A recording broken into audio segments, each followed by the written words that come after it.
Hello, Internet! Welcome to episode 367 of the Assorted Calibers podcast. The second of the podcast is a little bit for everyone. I'm Weer'd, and with me tonight, she is, of course, amazing. She is wonderful. She is the greatest hostess in the entire universe, Erin Paulette. How you doing, Erin? I'm just curious how long you're going to beat that particular stick into the ground. Until it's not fun anymore, or I come up with something more fun? Okay, so forever. Probably. Or when you stop being the greatest hostess in the entire universe. I mean, that sounds like a challenge. Oof. I mean, you could try. Some of us strive to greatness. Others, those greatness is foisted upon us. I mean, I could just start swearing.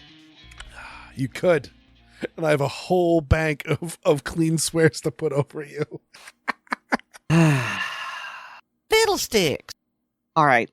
So, I contemplated doing this really complicated setup, telling you this story about how I found a girl, and her name is Tillie, and she's really sweet, and I took her to meet my mom, and my mom loves her. And I'm sleeping a lot better because we're now sleeping together and everything is a lot more relaxed in my life. But I just don't have it in me to sustain that level of story, and especially all of the questions you're going to ask. So I got a dog. Yay! And her name is Tillie. And she's absolutely adorable. She is a puggle. We have never owned a puggle before, but if she's an example of the breed, then it's a stellar breed because she's absolutely a cuddle bunny and sweet and easygoing around people and dogs. About the only thing that makes her nervous is sudden noises. And because she's a rescue, she's got a little bit of the whole, oh no, you raised your voice at me, please don't take me back sort of thing, which I hope she'll grow out of because our other rescues have. But Mom decided, okay, we both decided that we wanted her. So there's no problem there. But when we got a new dog and Mom said that she really wanted the dog to be my dog because, you know, cold mathematics, my mother's 86 years old. It's very reasonable that the dog will outlive her. And so she wanted the dog to be bonded to me rather than to her. And so, that wasn't a problem. Tillie bonded with me early on. Loves Mom too, but just has chosen me to be her person. And she started sleeping in my room. We got her on, I want to say Thursday. And so we're recording this on Monday. And I want to say, on Saturday, I had to go run some errands. So Mom takes a nap every afternoon, and the dogs would go back with her. Tillie hasn't been doing that because she's been a Velcro dog. But I wanted her to be able to be used to me going places. And I also knew that she wouldn't go back for a nap with Mom if I was still there. So I left early, and so she went back and had nap time. And Mom brought her a little bed back there, but Tillie decided she wanted up on the big bed and cuddled with Mom throughout the nap, and Mom thought that was wonderful, and okay, sure, no problem. And so I come back, it's bedtime, and Tillie is sleeping in her little bed next to my computer, everything's great. And I start getting ready for bed. You know, the lights are off and I'm, setting up my CPAP and things like that. And then Tillie runs over to my bed and puts her forelegs on it. And it's like, lift me up. Once she had experienced the joy of cuddling with a person on the big bed, that's where she wants to sleep. And so now she curls up next to me, basically between like my waist, or I'm sorry, my hips and my ribs, just nestled in that area. Fortunately, she's not a restless sleeper. She is very quiet. So she curls up, snuggles up next to me, and just sleeps through the night. And so that's great. And so, yeah, now I have a dog that sleeps with me, which is wonderful. But the hair gets everywhere. But that's what happens when you're a dog owner. Mm-hmm. So yes, I'm sleeping with a girl every night, and she's a sweet little puggle named Tillie. What's the what's the coloration? Is she the black muzzle with the tan, or all black? Or Yeah, that's precisely it. Yep. Would you like to see the baby? I would like to see the baby. I'm amazed you held out for this long, because this is the first I've heard about it. Well, I mean, I was waiting for the conversation to kind of go that way, and it didn't. Mm-hmm. So this is a picture of her at the rescue place, and it's a wonderful no-kill sanctuary in St. Augustine, Florida, called S.A.F.E. I'm not actually sure what it stands for, although I'm pretty sure the S.A. in S.A.F.E. stands for St. Augustine. And yeah, it's a no-kill shelter, and they literally ran a background check on us before we could adopt her. And I'm joking with Mom, going, "Well, I know I'm gonna pass because I've got a concealed carry permit. Now I don't know about you." But yeah, we passed, and she's just an absolute sweetheart. That was similar to when they were background checking me for the field trip, as one of those like, it's probably not a good idea to just start talking with a school administrator about guns, but just saying, yeah, no, I'm not worried. Though, okay, on my end, I'm going to say of sleeping, it's 2025, people. Why do we need to be changing clocks? Amen. I mean, it's just, as my daughter has officially reached the age where it's no longer her that is the oh God, when the clocks change, because especially it's when kids are in a nap dependent thing, like you switch the time just a little bit and just everything goes sideways, and but for now it's me. I think it's a combination of the time change and the season change. Like fall just hit this part of Massachusetts like a freight train. Like I just was going out to my compost pile to dump my kitchen garbage, and I'm just suddenly looking up and just like we've got Japanese knotweed in the backyard, and it was green the other day, and now it's just all golden yellow and all what that. Is it then? It's the people also call it bamboo. It's like bamboo, but not as useful. But I like it in the fact that it grows just in the back part of our yard, so it kind of forms a natural fence. But yeah, it's an invasive weed, so for some people it can be really terrible. I've been able to control it pretty well. But you just said it's not weed, huh? So what is it? You just said it's not weed. So if it's not weed, what is it? KNOT to describe the bamboo like nodes. Oh, okay. There we go. Let's see. It is. Did I break your concentration? No, I just wanted to post the Rhetoric japonica, but yeah, but either way, it's gone from. We're still having days where it's suddenly like really warm, and then days where it's really cold. I keep dialing back, but whenever I'm driving in the car, whether I've got it set as cold as it'll go, but not AC on, or actually turning the heat up a little bit. And because of that, like I wake up and my sinuses are just so inflamed, and it's just like I woke up this morning and I'm just like, number one, looked over at the clock, it said 3 a.m. And number two, I'm like, how much did I have to drink last night? And I'm like, no, I didn't drink anything. This is just sinus pressure. But I felt like I was hungover. Thankfully, it, sinus rinse and up and about makes it go away. But I've been waking up hard every morning since the time change. Mm-hmm. So yeah, we're having something similar because we've got the time change plus New dog. Mm-hmm. She's not exactly a puppy. She is 1 year old, but she still has a lot of that puppy energy. And we think she's never lived inside before. And so we are having to potty train her. And so she's very sweet. But then when she runs off, and then it's a case of, okay, she's now an unwatched toddler. What's going on? Mm-hmm. Go find out what she's into. And so, yeah, it's a good form of stress, I get, but yeah, you add the time change on top of that, and it's I'm tired. I really am tired. Oh, and by the way, I looked it up. SAFE stands for Saving Animals from Euthanasia, so I was completely wrong. Oh, I mean, it's a great backronym. I have cursed backronyms, not that one. That's good on them. Yep. Yeah, and actually, I've got another aspect of good stress. Is my daughter we were sitting around this weekend, and my daughter just looked and said, "Can we go to the thrift store?" She essentially wanted to see if she could pick out some new clothes. She's got expensive taste, but she knows if we find it at the thrift store, Daddy will say yes. And so we went to the we went to the thrift store, and on a shelf on the thrift store was a trumpet.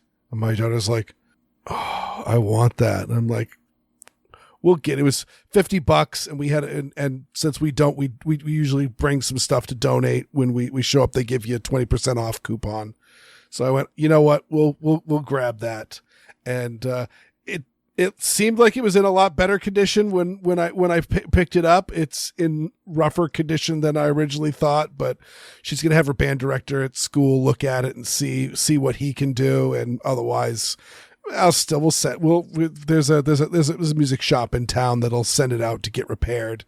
But either way, my daughter has been playing a semi-functioning trumpet pretty much nonstop. And it's one of those, like, on one hand, this is going to be the foundation for a useful skill and a creative outlet. But right now it's painful. I've been spending a lot of time with my earbuds in with the noise canceling activated. So you said she was in band, so Yes. Clearly she already plays an instrument. And I feel like I may have asked it before, but I don't remember. But the typical band instrument for girls is, the first choice is flute and then clarinet. Mm-hmm. And so my daughter is not a typical girl in any way, shape, or form. No, she is playing.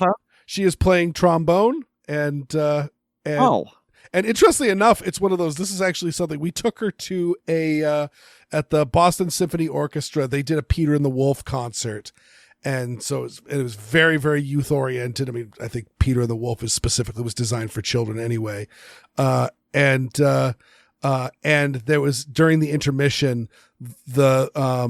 or it might have been before the show, but essentially all the members were out, or at least one member from each section was out, and we're letting the kids play the instruments and handle the instruments and that sort of stuff. And the trombone was without question her favorite.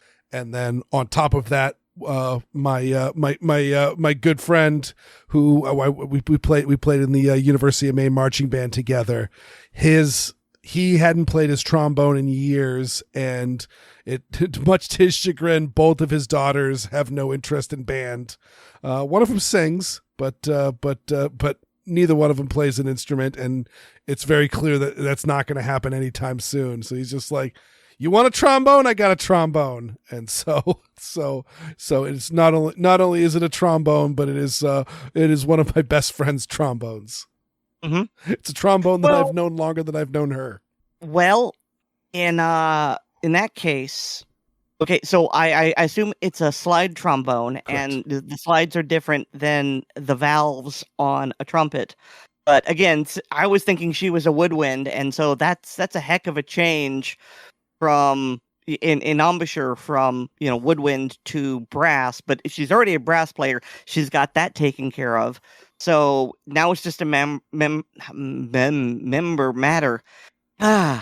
I promise I'm not drunk. Now it's just a matter of learning the keys. Yep, which actually is not that hard because I started out on trombone as well and then switched to tuba, and I still even up through college was mostly thinking about the different finger positions on the keys as slide positions. And just to be nerdy, there are seven slide positions on a trombone, and the 7 configurations are: first position, where the slide is all the way in, is open, and then first position is the second key. Second position is the first key. Second position is the second key. Third position is the first key. Fourth is 1 and 2. Fifth is 2 and 3. Sixth is 1 and 3, and then seventh is all 3 down. Okay. So in fact, they translate quite nicely. Yep.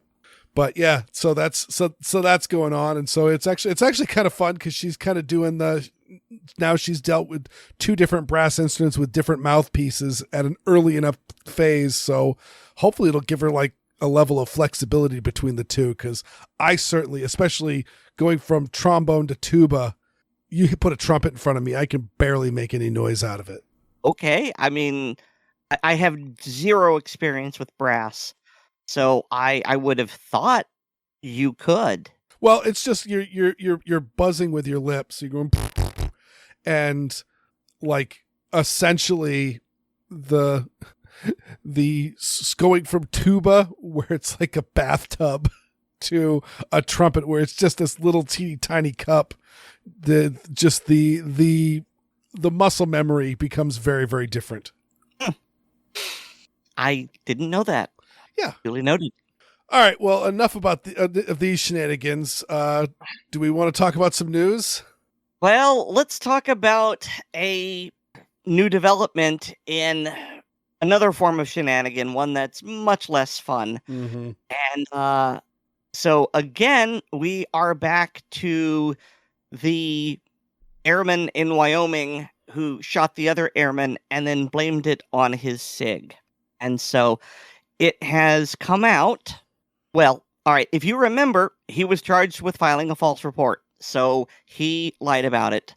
And specifically, I had speculated that he lied about it just went off in the guy's holster.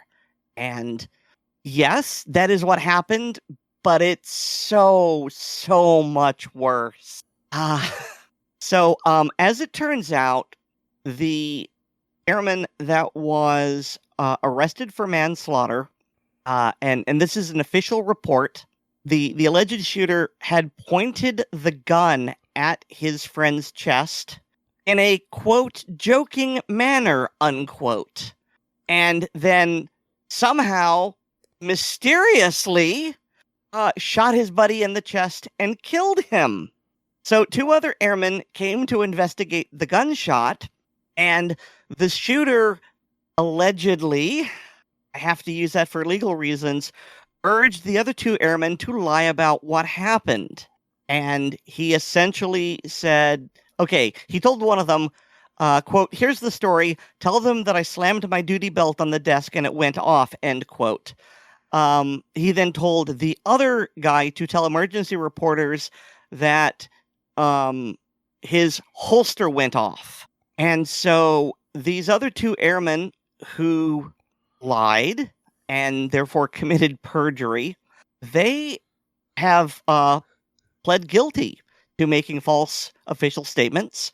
And one of them is going to spend, they say 30 days in confinement, and I don't know if that's in the Army, it would be the stockade, which is the military jail. I don't know if the Air Force calls it that or if it's house arrest or something.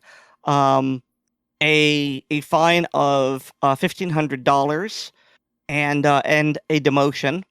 And the other guy, 10 days in confinement, 15-day restriction to base, and a $500 forfeiture. And so these guys have criminal records.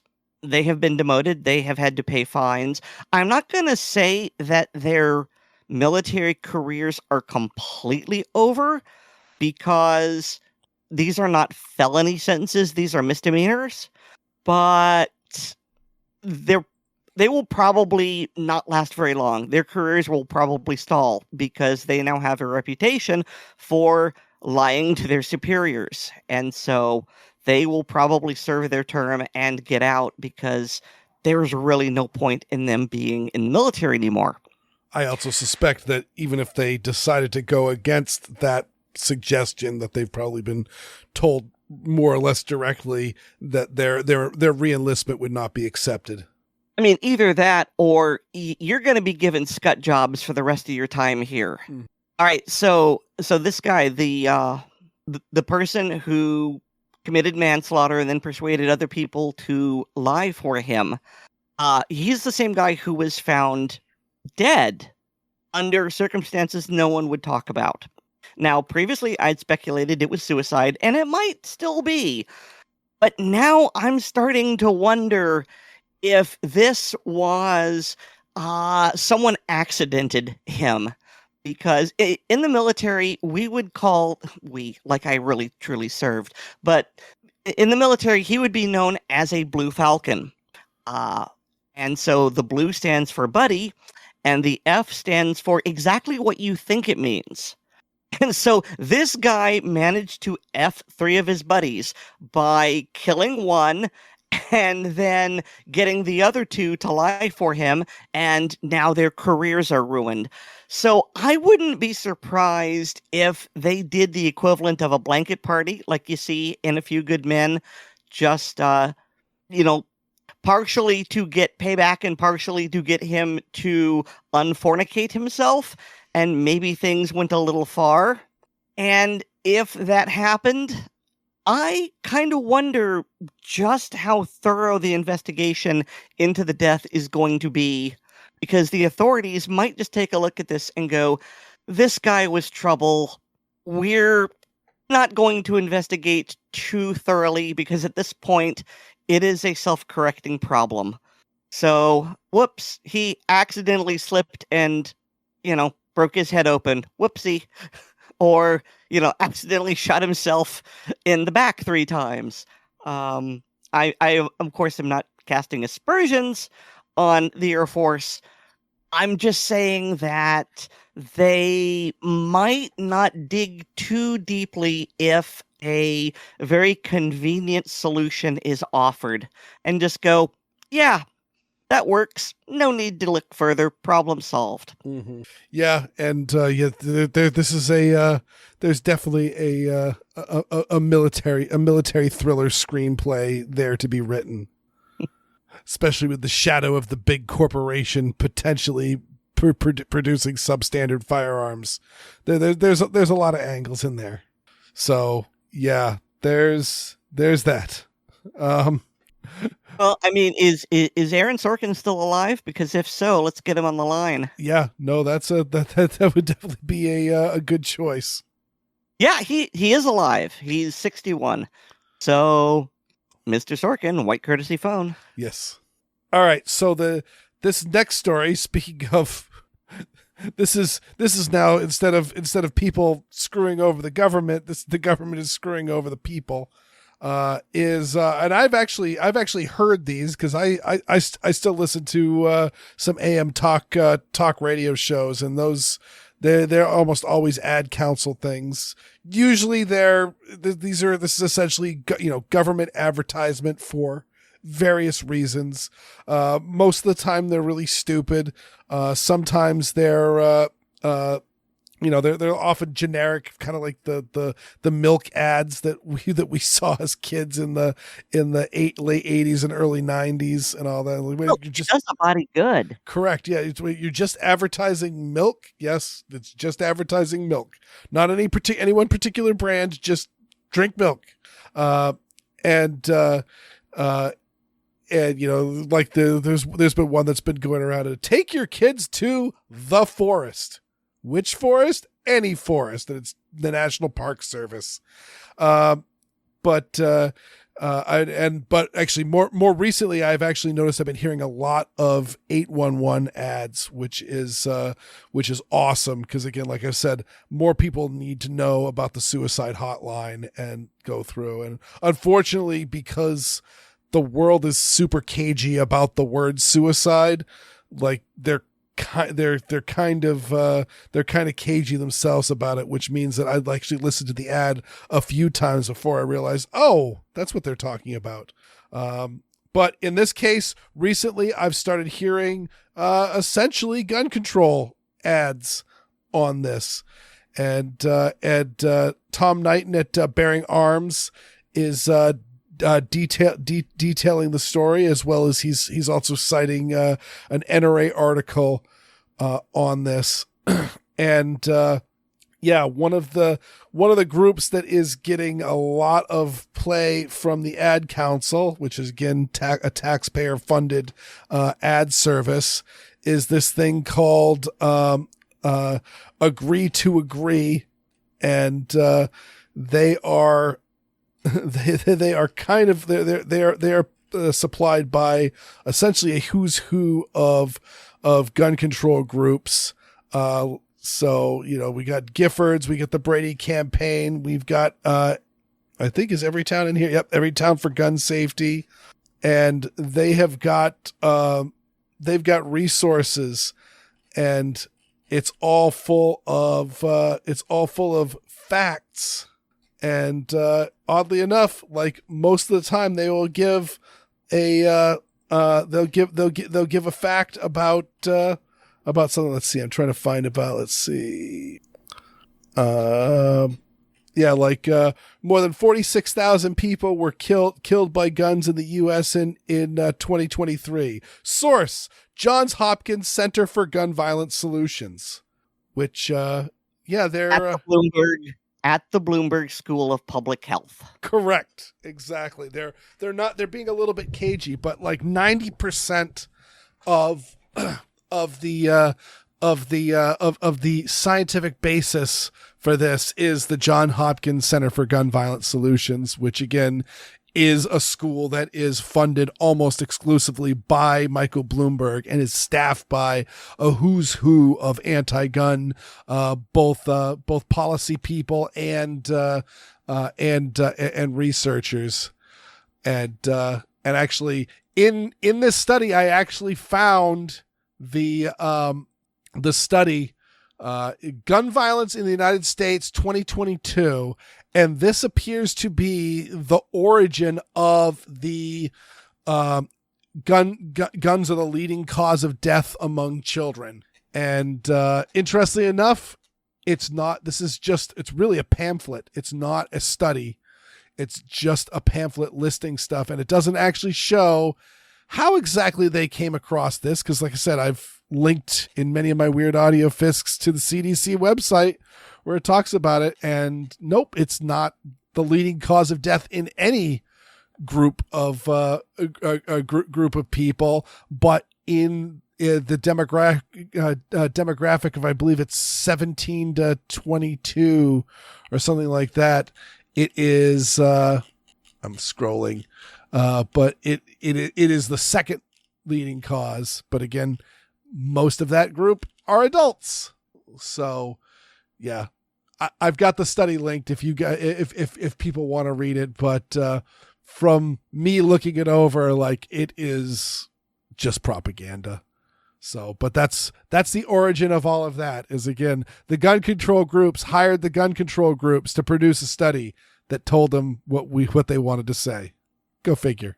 Once again, I want to point out that this article, like last week, they named, they were talking about the Violence Policy Center, and they called it the Handgun Prohibition Organization. So again, firearm prohibition is becoming a common part of the lexicon now. Mm-hmm. And I don't care where they got it. I'm not claiming credit. I'm just happy they're using it. And so here we are, 2 articles a week apart, and they're using prohibition.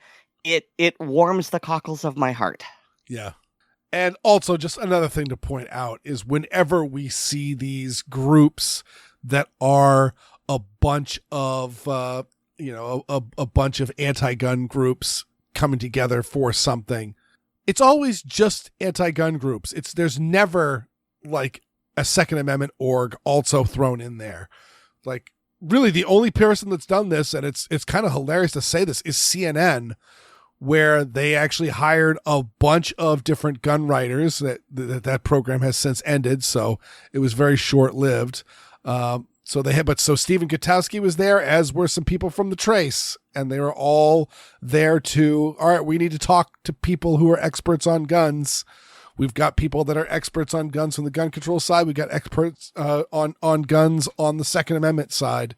And so, yeah, but in the case of this, it's always just, the incestuous conglomerate that's just essentially, feeding on itself to produce propaganda.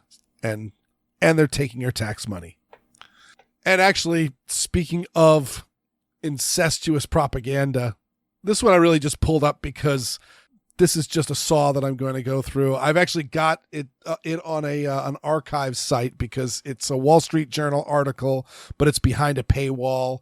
But I think it's important for just people to read the entire article. And so, yeah, if you feel like throwing the Wall Street Journal a few bucks because you feel guilty about reading this, read it first and maybe see if you feel guilty. But the title in itself is probably the worst bit of all of this. Is 6 words every killer should know. I feared for my life, officer. And this is something that I am hammering like a drum. And of course, anti-gun groups don't listen to podcasts, especially two-way podcasts. So it's not like they're going to hear me, but I need to get it out there into the zeitgeist. This is dangerous. I've talked about Representative Lucy McBath. She formerly worked for Everytown, and she essentially got hired on to Everytown because her son was murdered, Jordan Davis. And the man who killed her son, there was an altercation at a convenience store. He was going in to pick up something. They were waiting for somebody who was also picking up something at the store. They were listening to music. He told them to turn it down. They probably said some things that were not very polite to let them know that they weren't going to turn it down. And so he went to his car, retrieved a Taurus 9mm, started walking back. They drove off. He fired at the fleeing car, ended up killing Jordan Davis. And then he went back to his hotel. They ordered a pizza. They spent the night, got up in the morning, and then drove home.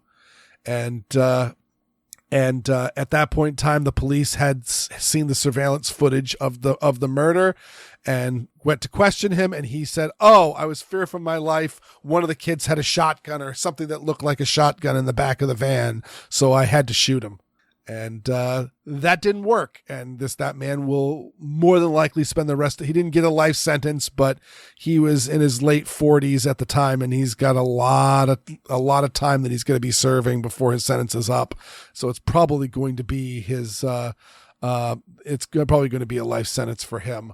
Well, good, because that was an absolutely dirty shoot. Oh, absolutely dirty shoot, and absolutely the worst way to handle it as well. Like, if you shoot somebody, the first thing you should be doing after you've made sure that you are safe is call 911 and get some police there so that you can show them all the facts and evidence of your shoot.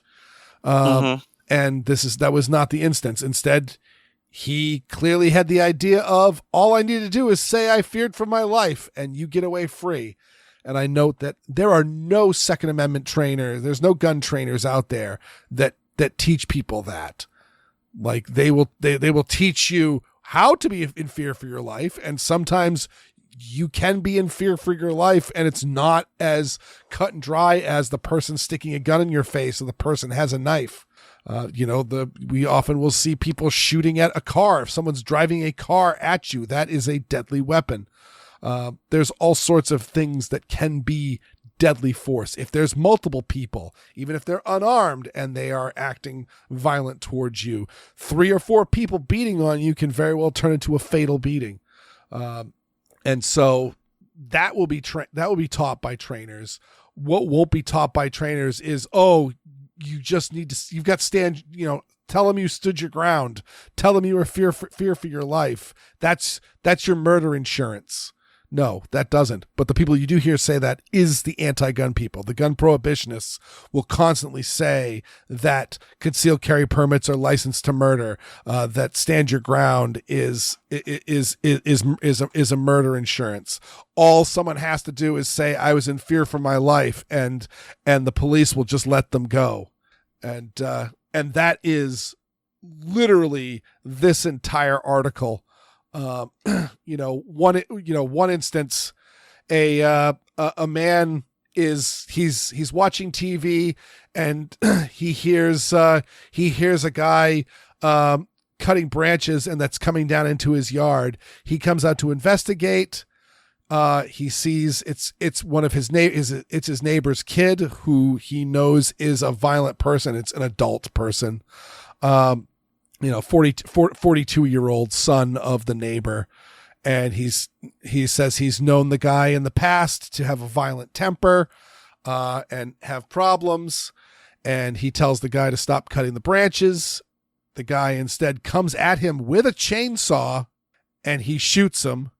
Furthermore, when the guy is, examined by the coroner, it's found that he has meth in his system. So I'm not saying that meth is a reason to kill someone, but I will say that it impairs your judgment. So it can, and also can make someone a lot more scary. So I can definitely see that going through. But they write it all up like this is just a straight up murder. And there's a bunch of cases where it's all like, yeah, that's a justified shoot. But boy, they're putting as much stink on it as possible. And so I think this is an absolutely disgusting article. I also think that it is, again, spreading the information that, permissive self-defense law is going to always is going to make murder a whole lot easier. And all of these people that are acquitted on charges are absolute murderers. It's just disgusting. I don't like it. We need to educate people, not miseducate them and fearmonger. So I don't know if this is fearmongering or miseducation or just an old-fashioned railroad, but listeners probably know about Patrick Adamiak. I had a vague idea of what was going on, but I confess I didn't pay much attention to it because, well, the details really weren't presented to me, and I've been dealing with some stuff. But I got an email from Lee Williams, and he had an article which is been reprinted in the Gun Mag, and he did a rather deep dive on what's going on with Mr. Adamiak. I know that he is in the Navy. I can't find his rank. Anyway, so for people like me who haven't been paying attention, here's what's going on. And so Mr. Adamiak, he's in jail. He's 3 years into a 20-year sentence because the ATF decided to apply the NFA to gun parts that can still be sold unrestrictedly without requiring any paperwork or even ID. And so there's a lot to read here, and it's really, really awful. But as an example, for some of the things that were going on here, okay, so he had, according to the ATF, a box of PPSH-41 parts kits, and the government said they were machine guns. And according to his attorney, quote, the undisputed record establishes that the seized item was nothing more than a cut-up box of surplus parts, an inert collection of metal fragments lawfully imported and sold for decades as non-firearms. ATF's own witnesses conceded that the parts, whatever they were were cut into multiple sections, that it could not chamber or fire a cartridge, and that substantial welding and machining would be required before any firing sequence was mechanically possible, he wrote. So this is it used to be a machine gun, but per ATF regulations, the receiver was torched, rendering it completely inoperable. Then there's the fact that he had, they called it an RPG. Again, according to his attorney, they were, quote, plainly marked training aid dummy. Both seized RPG tubes were sold and possessed as inert training aids and lacked any fire control assembly. The government expert admitted that to fire a projectile, ATF replaced the hand grip and trigger, inserted a 7.62 millimeter training insert, and fired a bullet, a caliber wholly unlike a rocket projectile, end quote. So I'm not really sure if I could describe this as a fix, a railroading. The best way I can describe this is an atrocity of justice, because there is no way these could work. And in order for the ATF to get some of them to work, they had to literally replace parts to force them to work. Not using the parts that he had on hand, they had to bring in their own. This is absolutely a wrongful conviction, and it's terrible. And this is the sort of thing where ATF agents need to serve jail time. And while I don't think that's going to happen, I hope that Mr. Adamiak's appeal is successful. Because first of all, it's a gross miscarriage of justice, and this can't stand. But also because, as Mr. Williams writes, anyone who owns any legal gun or gun parts could be subject to a search warrant and arrest by the ATF if the charges are allowed to stand. Anyone with legal semi-auto could be charged with illegally possessing a machine gun. Like for example, hey, you've got a Glock. The Glock could accept a Glock switch. Therefore, you've got an unregistered machine gun. Mm-hmm. And this is the sort of thing where you go, but that's ridiculous. This couldn't ever happen. And I would have agreed. But if the ATF is torturing things so that a torch-cut receiver is a machine gun, that's far more of a stretch than saying because you have a Glock, you have a machine gun. And so this is the sort of malfeasance that needs to be rooted out and burned. And so just in case it's not clear how much I hate the ATF needs to be completely disbanded. Everyone who works there needs a thorough internal affairs investigation. The good agents, there have to be a few, can be sent to other agencies, but a big chunk of them need to be serving jail time. And I'm going to say, put them into general population. None of this, oh, you are law enforcement, you get protection, you get solitary confinement. No, Gen Pop. No, I agree. And just to go through, I mean, just the danger of this case, cannot be understated. They're really getting to the level of hey, do you own a shotgun? Hey, do you own a hacksaw? Congratulations, you own a short-barreled shotgun, because you can... Constructive intent. Exactly. You can spend some time cutting, because literally the RPG 7 that they essentially said he owned a destructive device literally says training aid and dummy down the side of it, and is heavily cross-drilled across the pressure vessel to demill it. This is not a legal firearm. And furthermore, even under their own idea, they fired a subcaliber projectile through it. Okay, so you fired a 30-06 or a 7.62 by 39. I don't really know what the common caliber subcaliber conversions are for those, but well, congratulations, you made it into a non-destructive device, because you can shoot you can shoot a 30 caliber round from a rifle length gun all day long. It's just, and of course also how many of us have parts kits or have bought parts kits.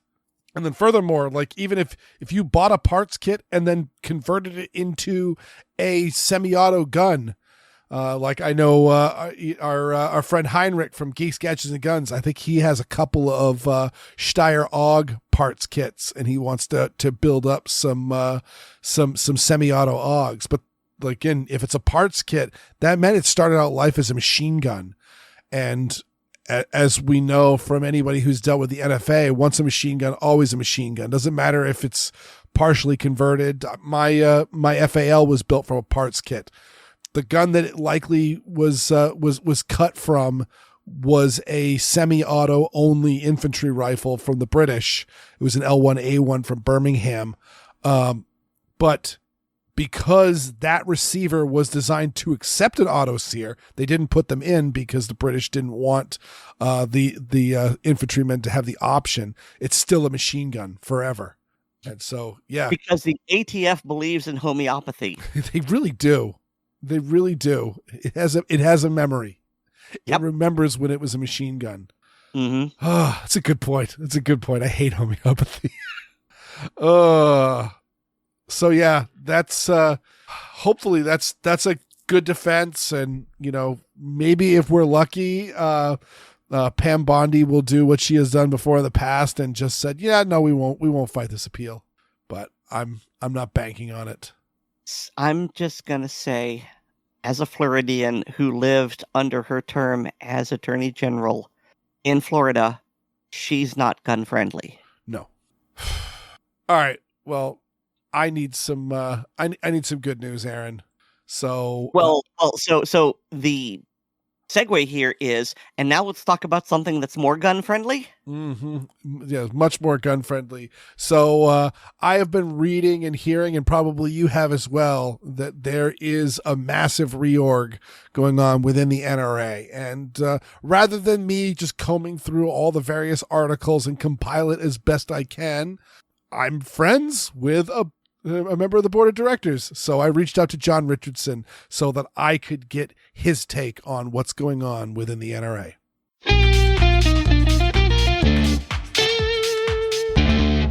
I am pleased to welcome back to the Assorted Calibers podcast, John Richardson. Of course, John is an NRA board member, and you're also on, you've got your blog, No Lawyers, Guns and Money. And the reason why I've called you here today, John, is you have posted about a lot of changes that are going on in the NRA, and other people have reported on it. And rather than me going out and trying to gather all this information, why don't I talk to someone who's in direct contact with the NRA?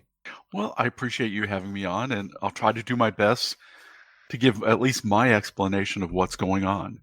And what you're seeing is two things. Number one, you've had some what I call old guard board members resign from the board, so they've been replaced. And then on top of that, almost concurrently, you have a reorganization going on within the NRA, some cutbacks, mostly in the publications division, breaking down the silos, the one division not talking to the other. Now we're trying to get it so that certain divisions are brought together and consolidated. Therefore, instead of going their own separate way, they'll be working together. So tell me where you'd like to start, and we'll go from there. Yeah, let's start with the old guard that are resigning, and the rationale behind that, or at least the public facing one. Sure. There have been 3 resignations. First, you had David Coy, who at one time was a second vice president and maybe even a first vice president. And his official rationale was that he was on the NRA Foundation, which as a trustee, and he had just been named treasurer, and there was a conflict of interest, and therefore, well, it was perceived to be a conflict of interest, so therefore he resigned. He was replaced by Gene Roach, who was the next runner-up. Frank Tate, who was reform. Let's see if I'm getting it right. Yeah. it was Gene Roach was the next runner-up. He's not in any camp, and he comes from Kentucky. I think it's a retired colonel from the Kentucky Air National Guard or National Guard. Next up was Sandy Froman, which was kind of a surprise. She'd been NRA president. She remains on the executive council, which is affectionately referred to as the Old Goats Council. It's a lot of old presidents, a couple other people who have been named to it, and it's somewhat of an honorary position where they're still kept involved and hopefully will give us wise counsel from their perspective. She was replaced by Regis Sinan. Frank Tate was actually the next runner-up, but he declined, and therefore it moved to Regis, who is on the ballot this time, was part of the Elect a New NRA team last year and will be again this year. And then finally, you had Charles Cotton, former NRA president, 3 terms. He also was on the foundation. And from what I understand, and I didn't know this until Saturday, I think he resigned also from the executive council. So he severed all ties with the NRA. He has no fiduciary duties at all to the NRA anymore. And he was replaced by Todd Vandermeide, which warms my heart a lot because Todd and I go way back. Todd's from Illinois, runs the largest gun club, or is president of the largest gun club in Illinois, was the contract lobbyist for the NRA for many, many years, helped shepherd a number of two-way litigation cases, including Shepard v. Madigan, which was one of the 2 cases that brought shall issue concealed carry to Illinois. So he's also on the ballot for 2026 by petition, and fingers crossed, I think he will be elected. I certainly hope so. And he brings a lot of legislative policy experience to the board. So that will be really, really good. So one rationale for why these 3 resigned is they had no committee assignments. Some were because Coy and Cotton had been on audit and finance, and especially audit. In the final judgment from the New York court, they were basically told, you cannot be on audit committee anymore. You are prohibited from being there because you kind of screwed up. So they basically had nothing. And I see them as using the foundation as somewhat their new basis of power. The foundation, the trustees of the foundation are no longer elected by the NRA board. They're self-selected. I'm not saying that's an issue, but it could be an issue down the road. And something I really do think we need to keep an eye on. So there's that. Moving on to the NRA itself, we had a reorganization.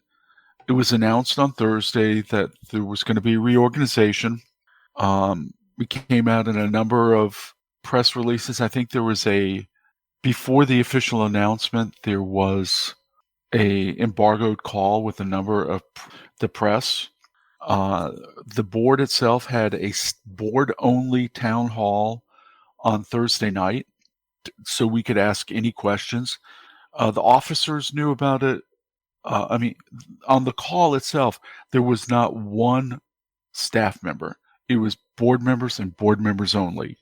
And to the best of my knowledge, we were not in executive session, though I've kind of treated it like it was.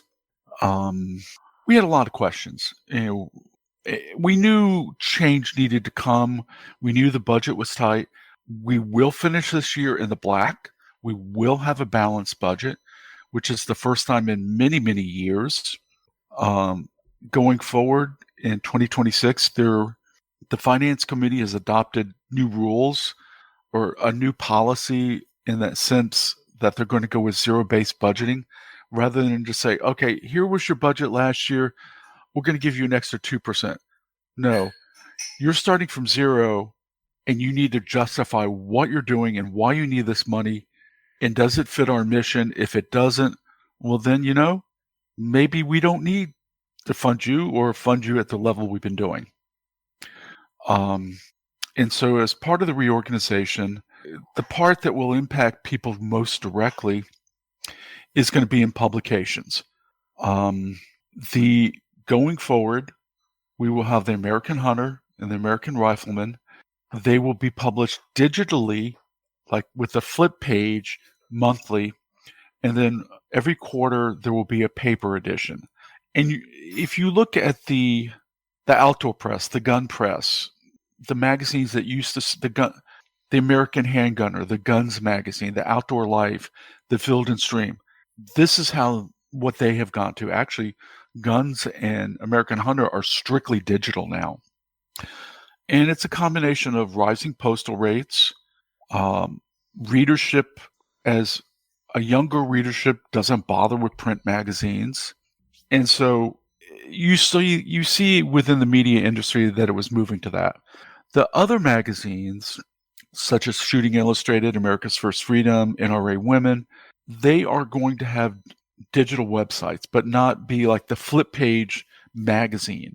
As such, there are a number of people, and I don't know, we on the board do not know who was furloughed. They were not fired or terminated. They were put on furlough with the hope if money improves, we can bring them back. So none of the board knew. It was left up to their own managers who was going to be furloughed. The net result is we're looking to save somewhere in the neighborhood of $16 million. I mean, in other words, we're talking about real money. And the savings will be put towards education and training, hunter education, and ILA, or the lobbying, the Institute for Legislative Action. And our goal there is that we need to be ready for the 2026 midterms. And we need money so we can keep, a Republican Congress, a Republican Senate. Otherwise, we could be looking at a lot of legislation that is not favorable to gun rights. The other thing that was done was a merger of membership, advancement, and marketing. And they should all be working together anyway. I mean, marketing should play into membership. Membership, bringing in new members, should work hand in hand with marketing. They've been separate for a long, long while. We all have gotten the direct mail pieces that we look at and like, oh God, it's the same old thing. And you get to the point where you're throwing it in the garbage without even opening it. Advancement, their goal is to bring in the bigger dollar donations, the bequests, the fat cats. But it's not all fat cats. I mean, if somebody leaves us $10,000 in their will, we are not going to turn it down. We are going to say, thank you very much, and thank you for thinking of us. We will do our best to help, to not squander this. And in the past, I hate to say it, lots of times it was squandered. There's not going to be that squandering, like, well, this is the way we've always done it, and we can go our own way because, we have plenty of money. We can do whatever we want. Those days are over, and it's about time. The other thing, and it's not well known, I don't think, is that the direct mail company that the NRA has used for 30 years, MMP, is gone as of Saturday.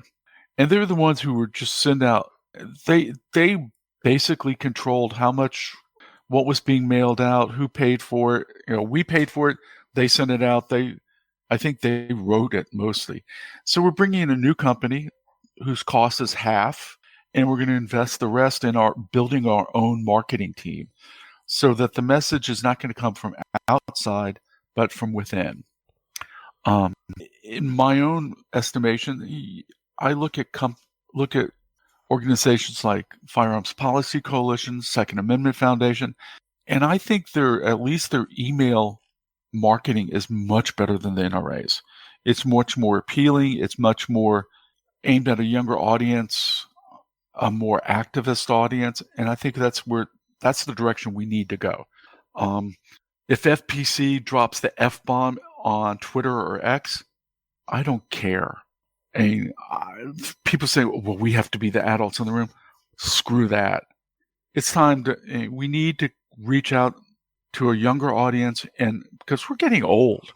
I am on with the younger half of the board, and I'm in my late 60s. So, said to the surprise of everybody who knows you. You told me how old you were a few interviews ago, and I'm like, are you kidding me? No, I'm not. And I like to, I'll probably be doing a post on like, I'm now the bionic man because I have bionic eyes. I had cataract surgery back in October, and like blues are bluers, whites are whites, and I can see my distance vision's even better than it was. So yeah, I am getting a little older. So actually, that's a quick question to actually ask you. As someone, obviously you're retired, and so therefore, the board of directors obligation is not going to be a deal breaker for you. But as a board member, is that something that would be a threat to a younger Second Amendment activist who has a family and a full-time job? I think the answer to that is no. And I will tell you that of the 4 people I nominated for the board this year, one is 25. Oh, I'm going to be backing. One is 33.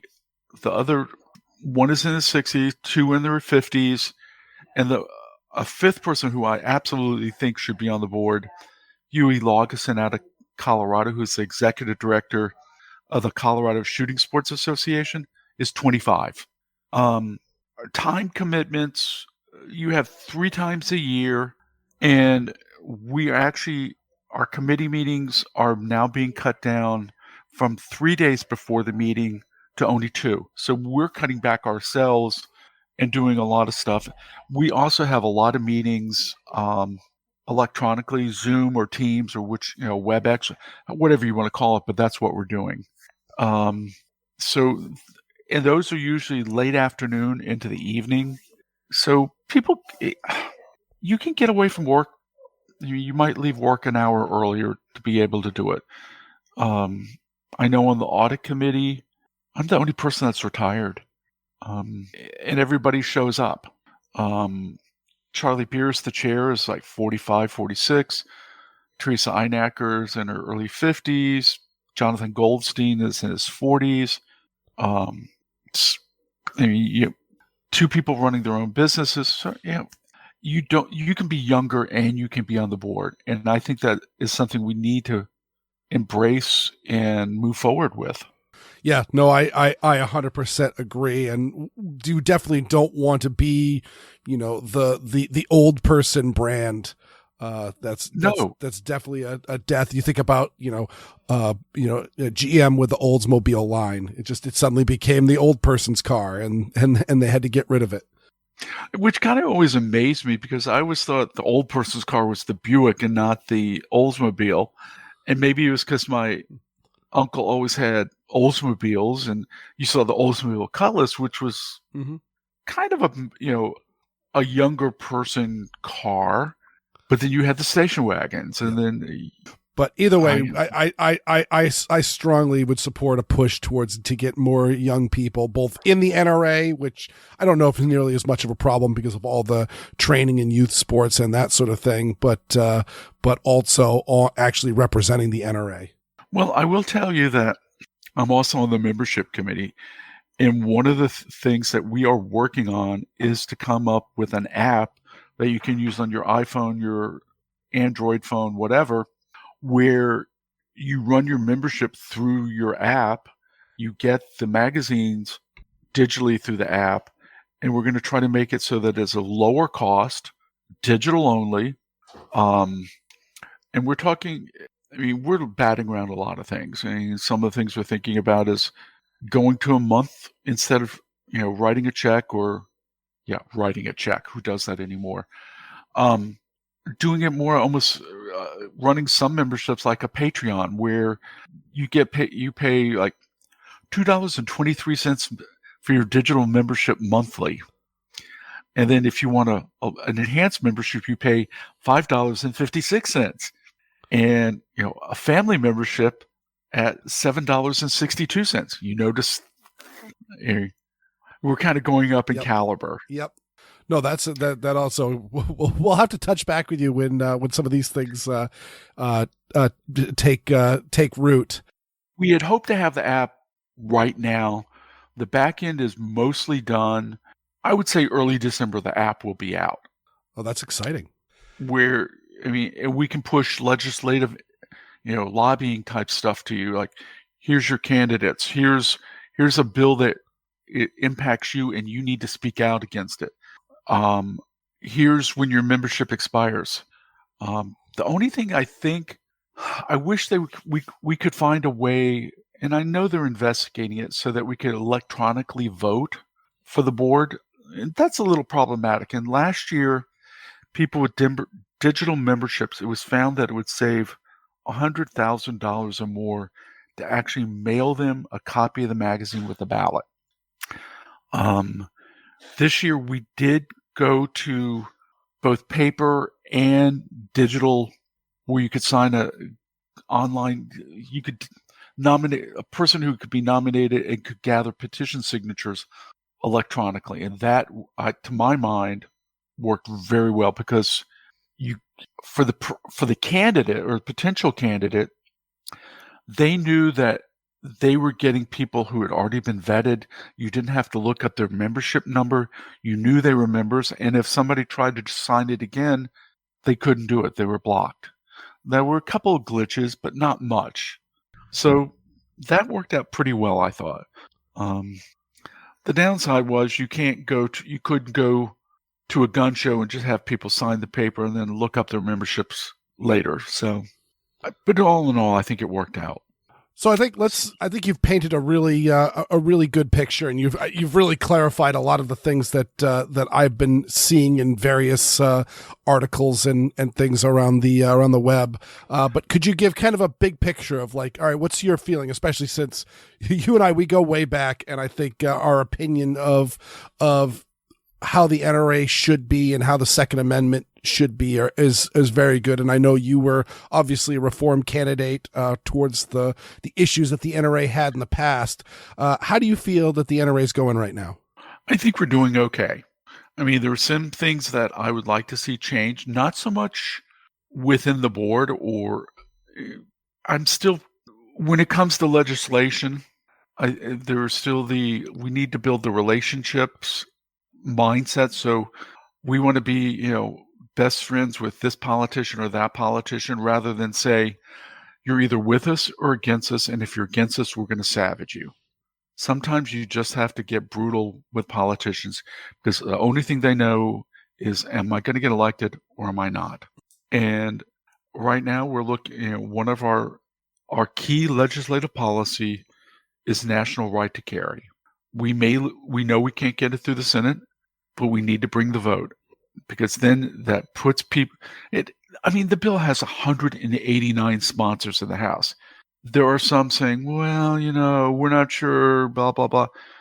We can't support it because, the New York sheriff. Well, we've gotten sheriffs on board, and sheriffs are elected as opposed to police chiefs who are appointed and beholden to their local politicians. We need to, we need to make a marker. And there are some things I will disagree with the people running ILA about.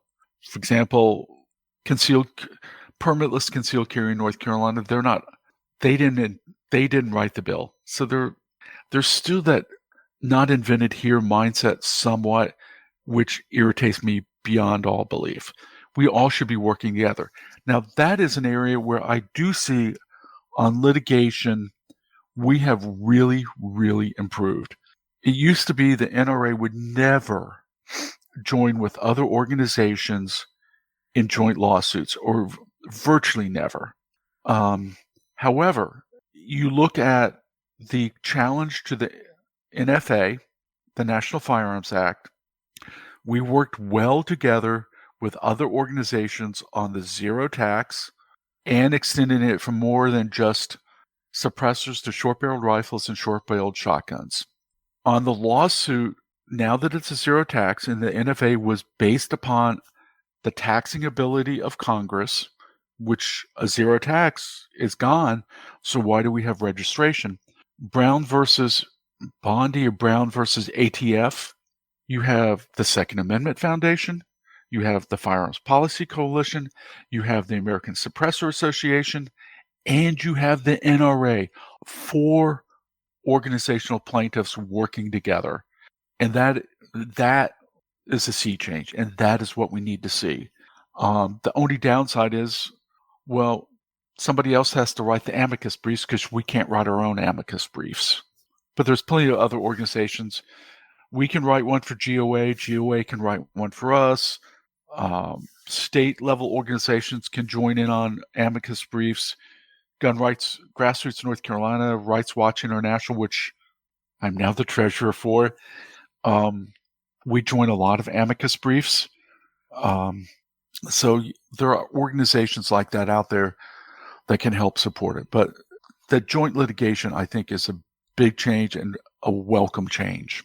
Well, that's awesome to hear, and it seems like it's all good news coming forward, minus of course the members of publications who are being furloughed, of which we have friends. And I hate that within that industry, and it stinks, but also it's also the way of the future, because my daughter and your granddaughter are both relatively the same age, and we can speak up. Yeah. They don't read magazines. They don't watch television. They don't listen to radio. It's well, they do actually watch television. I know a lot about the Disney Channel, but it's Disney Plus. It's not CBS or NBC or anything like that. No. But they both have now. We gave them at Christmas. One set of grandparents bought one and the other set bought another. They both have iPads with limited time. And when we would come before then, it was like Saturday morning, 8:00, they'd be crawling into bed and said, "Can we watch iPad, Grandpa?" And they would go to YouTube. And it might be something dealing with slime or Ryan or, whatever.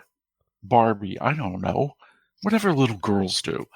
And they would do it from there.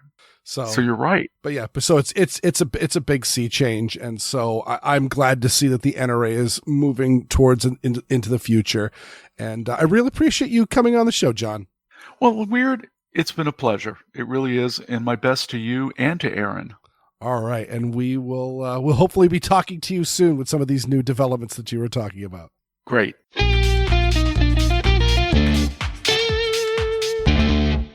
I gotta say, things are sounding like they're looking up. I mentioned when the NRA was in big trouble under Wayne LaPierre that I was hoping that they would recover from this, because it really is such a behemoth within the industry that it would be impossible to rebuild something from the ashes if it burned completely down. So I've got my fingers crossed that this is a continuation of what seems like very, very good things for the NRA.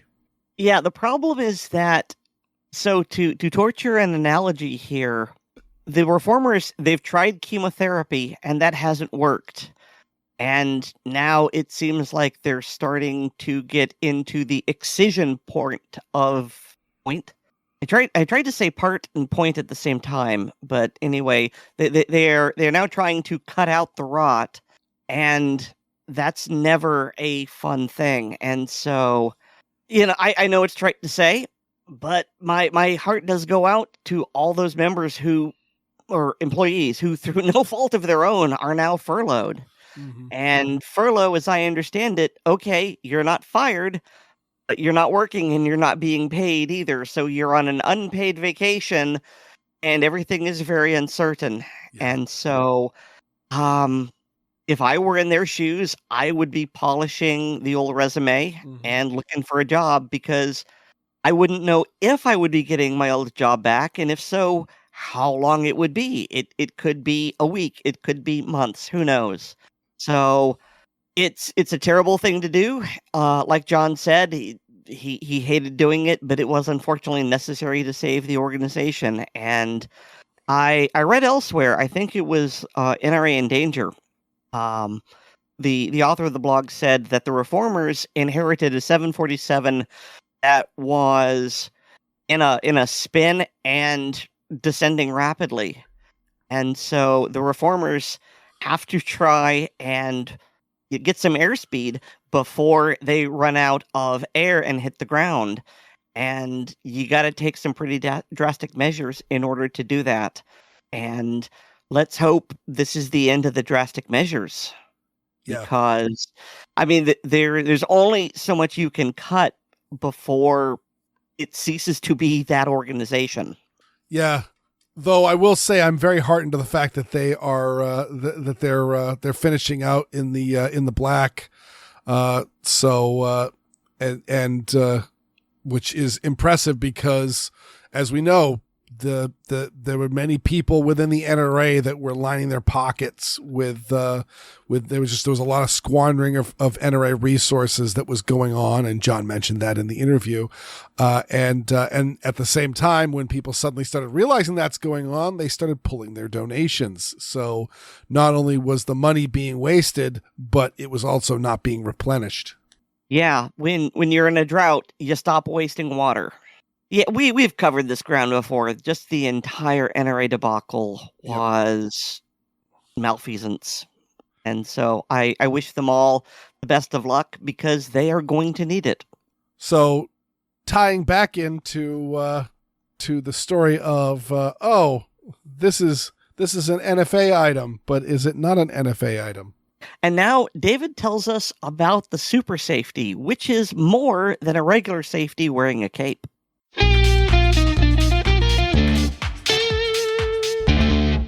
Hi, and welcome to Gun Lovers and Other Strangers. What's better than shooting? Shooting fast. Unfortunately, laws like the National Firearms Act and the Hughes Amendment make owning actual full-auto firearms prohibitively expensive. On the positive side, a number of very smart people have come up with designs allowing us to, legally, enjoy a similar experience. So in this segment, I'd like to talk about the Hoffman Tactical Super Safety. Tim Hoffman should be a household name in America, instead of only a portion of the 3D 2A space. Tim has done more to advance the state-of-the-art in this realm than almost anyone else, and he continues to innovate every day, including the product that's the subject of this segment.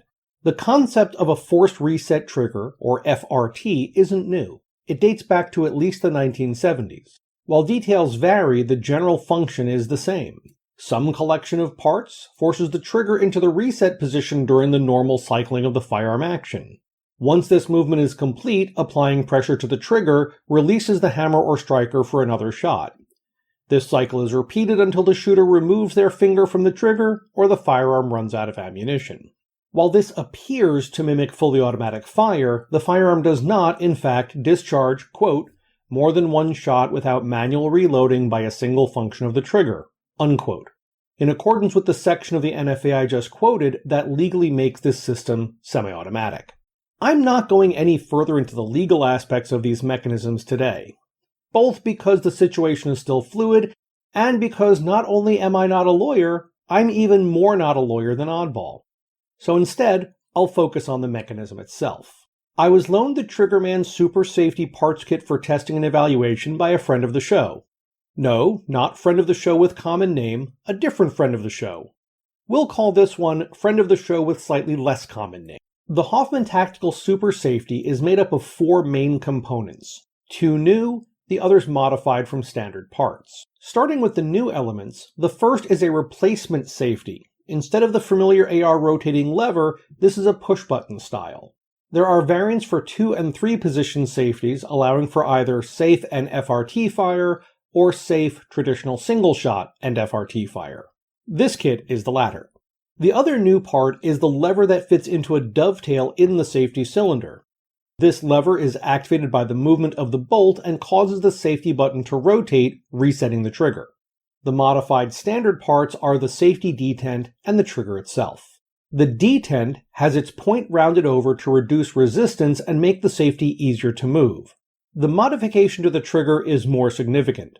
The back of the trigger bar is opened, One side at the rear is cut away on a diagonal, and the opposite rear corner is rounded in a precise radius. These changes allowed the trigger to interact properly with the safety cylinder. The trigger band kit also comes with a small brightly colored 3D printed plug that can be inserted into the exposed end of the safety dovetail. This is both for visibility and to help prevent dirt or debris from getting into the action. The actual functioning of the super safety is quite elegant. When the trigger is pulled, it tilts down at the front and up at the rear. This releases the hammer, allowing it to drop and hit the firing pin. In normal operation, after firing, the bolt moves to the rear and the hammer is cammed back, catching on the disconnector. The bolt then returns forward. There things stand until the shooter releases the trigger, which tilts the trigger bar down at the rear and up at the front, passing control of the hammer back to the trigger sear from the disconnector. At this point, the trigger can be pulled again, discharging another round. With one minor exception, none of this changes when using a super safety equipped AR. That difference is, while the bolt is moving back after firing, it contacts the lever attached to the safety. If it's in the correct position, this rotates the safety cylinder, forcing the rear of the trigger bar down and the front up, resetting the hammer from the disconnector just as it would if the trigger was released normally. Once the bolt is back in battery, continued pressure on the trigger will cause it to release the hammer, starting the cycle all over again. As mentioned earlier, this continues until the trigger is released or the ammunition supply is exhausted.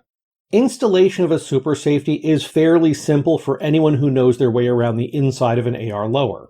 Warning: during this process, we're dealing with springs under tension, so wear eye protection and exercise due caution. The following are the steps to perform if started with a fully assembled lower receiver.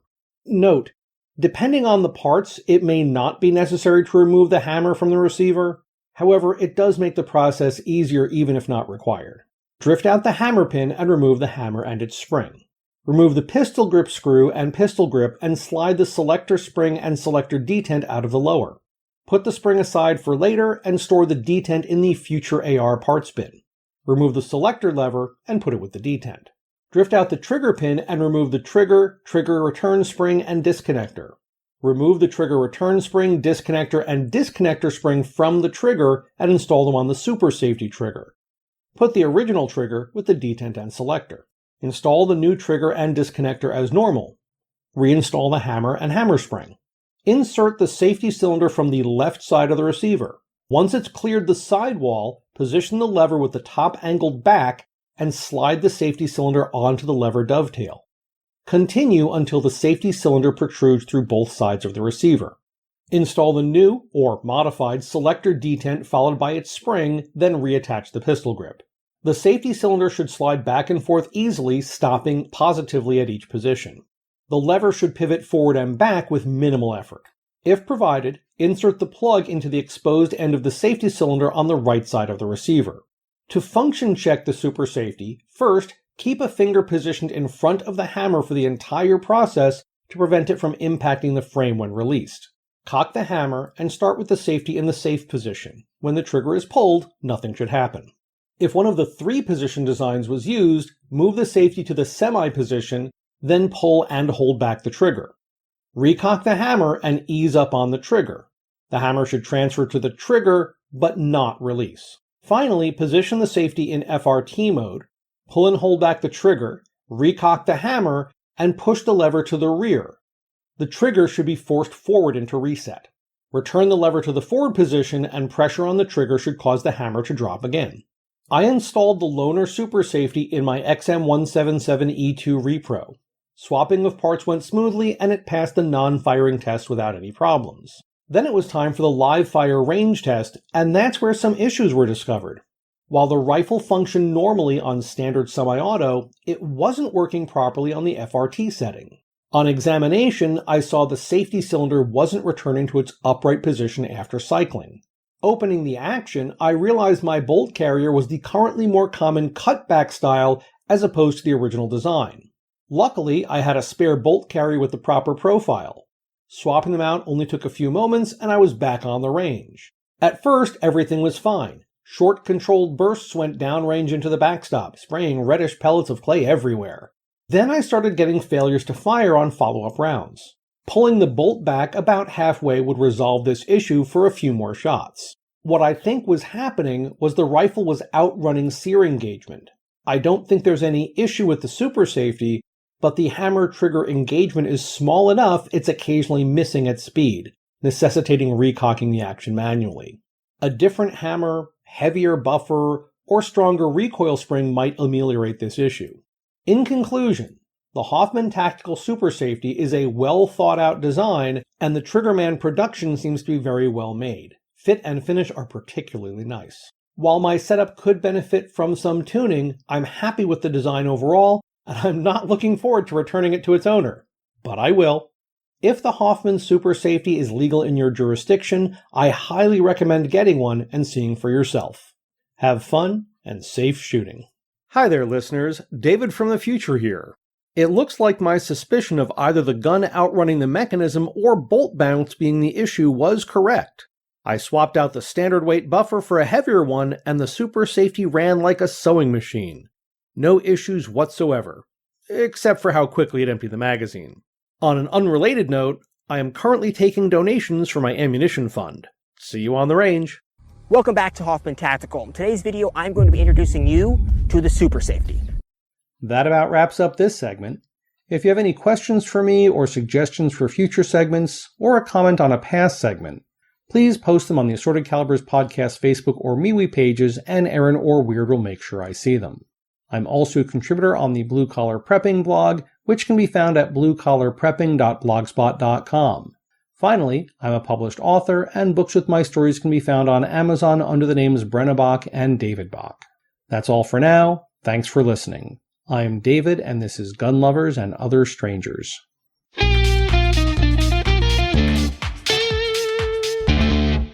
Again, the world sees gun control as damage and roots around it.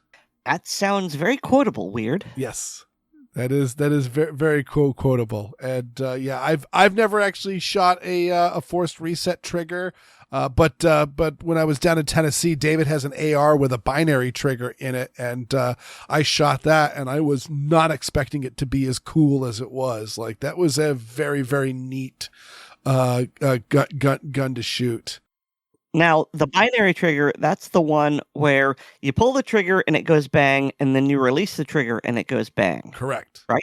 Yep. Okay. And then if you essentially do a mag dump where you're just, pulling the trigger as fast as you can keep the sights on target, it becomes a very, very controlled, and from a third party observer, it really does look full auto. So before the show, I queried David as to exactly how this works, because I had an idea about force reset triggers, and I got most of it. I didn't have everything. And it was explained to me, and I feel dirty saying this, but I can understand. I don't agree with the ATF, but I can understand why the ATF is squirrely about this, because I had it explained to me, and perhaps this is mistaken, is that the easy explanation for what a machine gun is and what one isn't is that if it's a machine gun, you hold the trigger down and it shoots more than once. And prior to the forced reset trigger, like with the bump stock, it was using recoil, but still your finger was doing the work. Because I tried to use a bump stock and I couldn't get it to work. But this one is where the trigger is doing the work for you, and you can shoot it one-handed. And I'm just going, yeah, that sounds rules lawyery. And I would not want to be that company, because I feel like they are tap dancing on that razor-thin line. And I would be worried that the government would come in and shut me down. So I sincerely wish them the best, but I'm just looking at that going, yeah, I wouldn't want to be that test case. No, I totally understand that. And it's actually, yeah, on one hand, I totally understand what you're saying, and don't feel dirty about it, because it's pretty logical. Like, I've seen videos of people someone handing somebody a gun with a super safety or a forced reset of some sort, and have them fire a burst into the berm and then have them tell them that's not full auto, and they seem surprised because it doesn't even feel like you are the trigger is resetting. But then again, I was. You were asking to explain it, and I mentioned I think many people have seen the videos online of somebody who is definitely not trained well enough to shoot a heavy caliber revolver. It's usually like 500 Smith & Wesson 500 Magnums, and the person shoots it, and the gun completely gets away from them, and it actually fires twice. And how that works is the gun fires, and the recoil actually pushes the gun into their hand and actually causes their finger to relax off the trigger or come off the trigger enough for it to reset. But they don't realize it's happening, so they continue to squeeze, so the trigger completely resets, and then they squeeze off a second round. This is just a much less chaotic version of that. So while you're right, it looks and feels like a full auto trigger, it absolutely isn't, and the trigger is being reset, and you are re-pulling the trigger every single bolt cycle. And so this really kind of gets down to Chevron deference. Is one of those like, look, you guys can't just suddenly interpret, change the law, interpret the laws, and then enforce them. Like, yeah, if you want to change that into something else being machine guns, then Congress has got to change the law, because the NFA is written very, very specifically, and that very, very specific thing that we call full auto does not happen with this. By the way, Weer'd, I do want to point out that David said 2 specific words in that segment. Mm-hmm. And those 2 words were hammer spring. Oh, yes. It's called a mainspring, people. Some people may call it a hammer spring, and they're wrong. But Erin, do you know who are never wrong? I was actually about to say the same thing. And those would be our lovely, intelligent, and discerning listeners. Discerning and always right, because if you were wrong, you wouldn't be listening. So thanks to each and every one of our listeners. We appreciate you. And if there's people in your life who are wrong, turn them onto this podcast. And, of course, we give extra special thanks to our supporters on Patreon. So if you're going to Patreon, go to patreon.com/AssortedCalibersPodcast to sign up. Patrons get an early release of the podcast, plus bonus content like the ACB blooper reels, the ACB film tracks, and the ACB mag dump. Also, please remember to rate us on Apple Podcasts and Pocket Casts. Subscribe to us on the platform of your choice, and share the show with your friends, both online and off. We do this live every single time. This is not a recording. I don't know why we don't automate it, but we don't. I like the organic nature of it. You can get more from me at my blog, which is weerdworld.com. That's WEERDworld.com. And hear me weekly on Handgun Radio on the Firearms Radio Network. And you can get more from me. I mean, not recently, but whatever. At Linktree/Erin Paulette. I mean, maybe one day this will be archival and you'll investigate and I'll be writing again. It is to be hoped. And that's linktree.ee/Erin Paulette, all one word. And thanks to Nate Spencer for our music. I'm the spring to his hammer. Our parts are assorted, and so's our podcast. Good night, everyone. You frustrate me, Erin. You love it. I do. Good night, everybody.